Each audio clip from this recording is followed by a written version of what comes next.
Are you looking for ways to pay off your mortgage and potentially save yourself tens, maybe even hundreds of thousands of dollars on interest on your mortgage? Watch this video. I'm going to break down 10 easy tips that will help you save money on your mortgage, whether you're a beginner or you're an experienced investor. This video will cover everything that you need to know. And make sure you watch this to the very end of the video. I'm going to give you a tip that a lot of industry folks don't like talking about to other customers because it eliminates their ability to make money. So this is a hack for you to help you save that much more. So make sure you stay to the very end.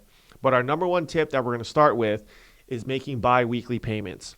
Bi-weekly payments is one of the easiest ways for you to be able to pay off your home faster and save you tons of money on interest. How the strategy works is, let's just say your mortgage payment is $2,000 a month. You're going to take your $2,000 payment, divide it by 2, which gives you $1,000, and you're going to make a $1,000 payment bi-weekly. This will get you one extra payment at the end of the year, which will save you a ton of money on your mortgage. Now, I've got a quick breakdown that I'm going to show you so you can visually see how cool it is simply by doing this simple strategy. So you can see on our screen here, we have a $400,000 loan with a 6% interest rate, and we're looking at a 30-year mortgage. The monthly payment on this mortgage, you're looking at $23.98 and 20 cents.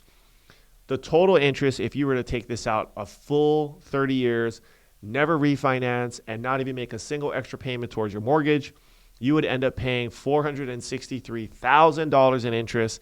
And I know some of you are going to freak out when you hear that number, but it's nothing to be afraid of, because remember, real estate appreciates over time, and you're going to be making money on your house. It's hard to ignore the fact that the house can be worth a significant amount of money more in 30 years from now, but how do we eliminate some of that interest? Now, this is why some of these strategies are super helpful, because we can get to the end goal a lot faster.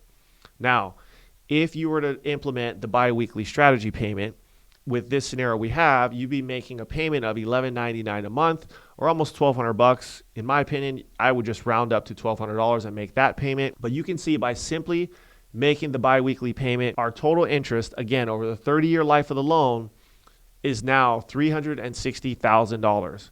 So you're saving over $100,000 simply by making a bi-weekly payment. Nothing that you have to go out and find an extra job or do anything differently. All you got to do is just divide the payment in 2 and just make that payment. How easy is that? It doesn't get any simpler to save you $100,000 on your mortgage. Another simple strategy is just making more principal payments every single month. Whatever that number is, whether it's $100, $200, $500, whatever you can comfortably make, add that to your mortgage payment. But the one thing I will say, you have to designate that the extra funds that you're paying go towards your principal balance. You don't want that going towards your interest or anything else, or your escrow account, because it's not going to do anything for the loan. Make sure to designate that it goes towards the principal balance. Now, here's again another $400,000 scenario, a 30-year loan with our 6% interest rate. If you were to make a simple $300 a month contribution towards your mortgage, you would pay your house off in 7 years and 4 months. How cool is that? Just an extra $300 a month can squeeze out 7 years of mortgage payments. And you can look at the savings of $132,000. Such a big deal for such a small amount. Now, let's just say you get a promotion, maybe you get married, or you have an ability to maybe put $500 a month towards your mortgage.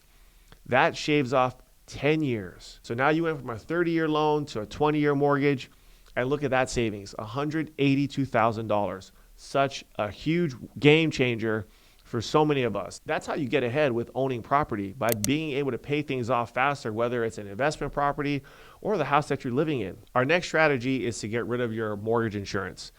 So this is for all of you that may have an FHA loan, or maybe you didn't put 20% down and your loan officer didn't look at ways to eliminate your mortgage insurance up front. This is a cost that literally goes to nothing every single month. It doesn't go to benefit your mortgage. It's literally an insurance policy for the lender to recover any losses if you foreclose on your home. So we need to get rid of this as soon as possible. Some of you hate the fact that you have mortgage insurance. I don't think mortgage insurance is a bad thing, because if everybody waited to have 20% down or to buy a house just to not have it, I think many more people would be waiting on the sidelines versus paying it for a short amount of time to get you into a house, and then you get all the upsides of the appreciation of the home. So if you're in an FHA loan or you have mortgage insurance on your property, this is something you want to do, is you want to get rid of it as soon as you can. So you're going to have to refinance into a conventional mortgage. And ideally, you'd want to have at least 20% or more of equity in your property to get rid of this cost. Now, if you don't know how to figure out your LTV or your loan to value, either you can give us a call or send me an email with your mortgage statement and we can figure that out for you. But a simple calculation, all you need to do is see what you owe on your house. So make sure you take out your mortgage statement, look at your principal balance that's owed, and just as a rough ballpark, you can go to Redfin, you can go to Zillow, and see what your house is worth. Now remember, that number is not the end-all be-all number. That is just a rough algorithm as to what they think the house is worth. More often than not, that's not going to be the number. But it gives us a starting place to say, you might be at a 84% loan to value. You might be at a 70% loan to value. It gives us a starting place and it kind of gives you a rough idea as to where you stand. Now, the best way to figure out what your house is worth is contact either your loan officer. You can contact your real estate agent that sold you your property. They should be able to give you comparables and say, hey, Kirsten, your house is worth X amount of dollars. Another strategy to save money and pay your house off faster, you can look at doing a Streamline Refinance. This is only applicable to FHA and VA loans. However, on a VA loan, we don't necessarily call it a Streamline. The mechanics of the process is very similar, but the VA loan has what's called an IRRL loan.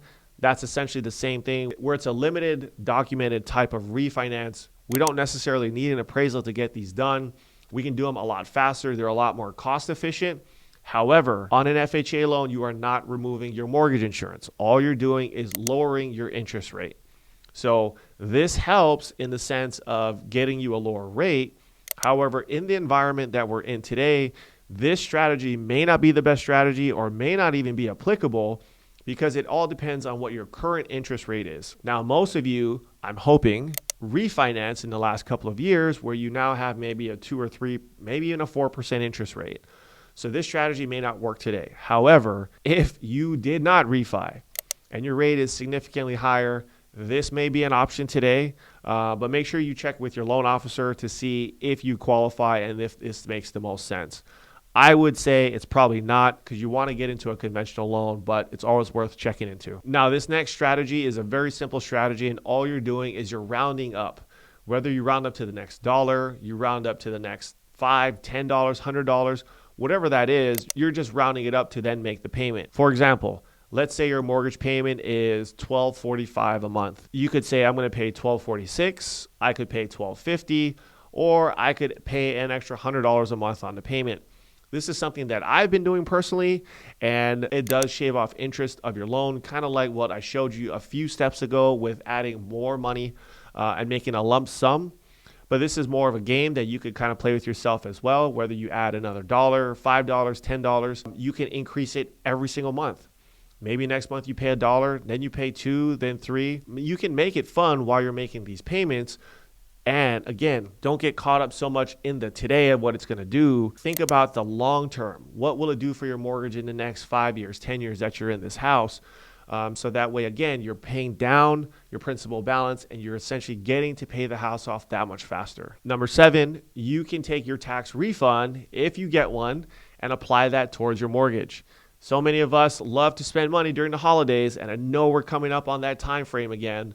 But if you can be disciplined and you stick to your budget, if you get a tax refund come February or March, use that money to pay down your mortgage. Don't go and use that to go on vacation and splurge and spend it on frivolous things. Use it to help better you and your real estate investments, because that's just another way that you can pay off your house and eliminate some of that interest and get you to a place where if you want to be debt free, you're getting one step closer to being there. And number 8, everyone talks about house hacking lately. So if you're in a house and you're living by yourself, maybe get a roommate. That might be another way that you can rent a room out for maybe $500, $600.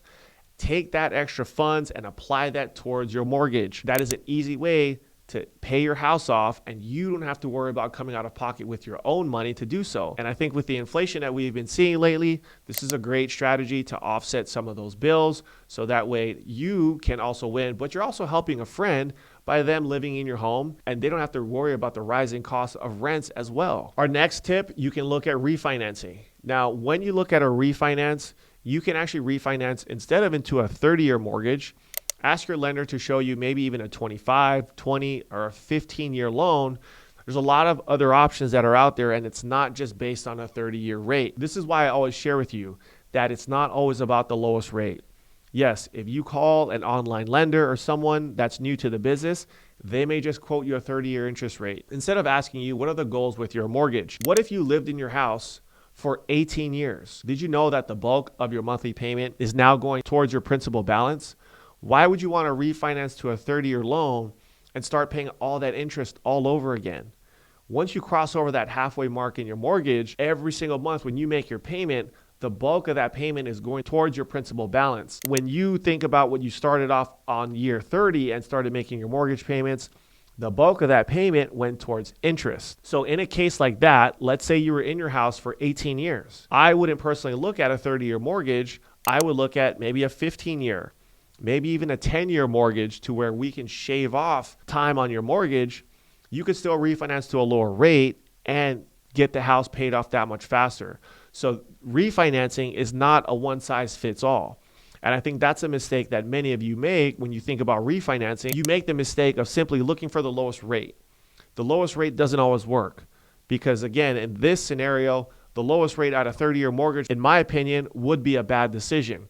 Take a 15-year, maybe take a 20-year mortgage, pay less interest, get a lower interest rate, and you can still accomplish the goal of what we're talking about today, which is saving money. Next up, you can use your credit card points. So many of us love to charge things to our credit cards. And if you have one of those cash rewards credit cards, use those points to then cash out money and use that to pay down your mortgage. There's so many of these credit cards that are out there, whether it's through American Express, Citi, MasterCard.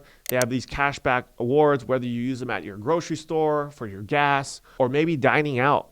There's a lot of ways that you can hack these credit card points to then build up cash to then use that towards paying off your mortgage. And if you're still watching this video, this is the last tip that's going to help you understand the one tip that loan officers and mortgage people don't want you to know. And what the strategy is, it's recasting your mortgage.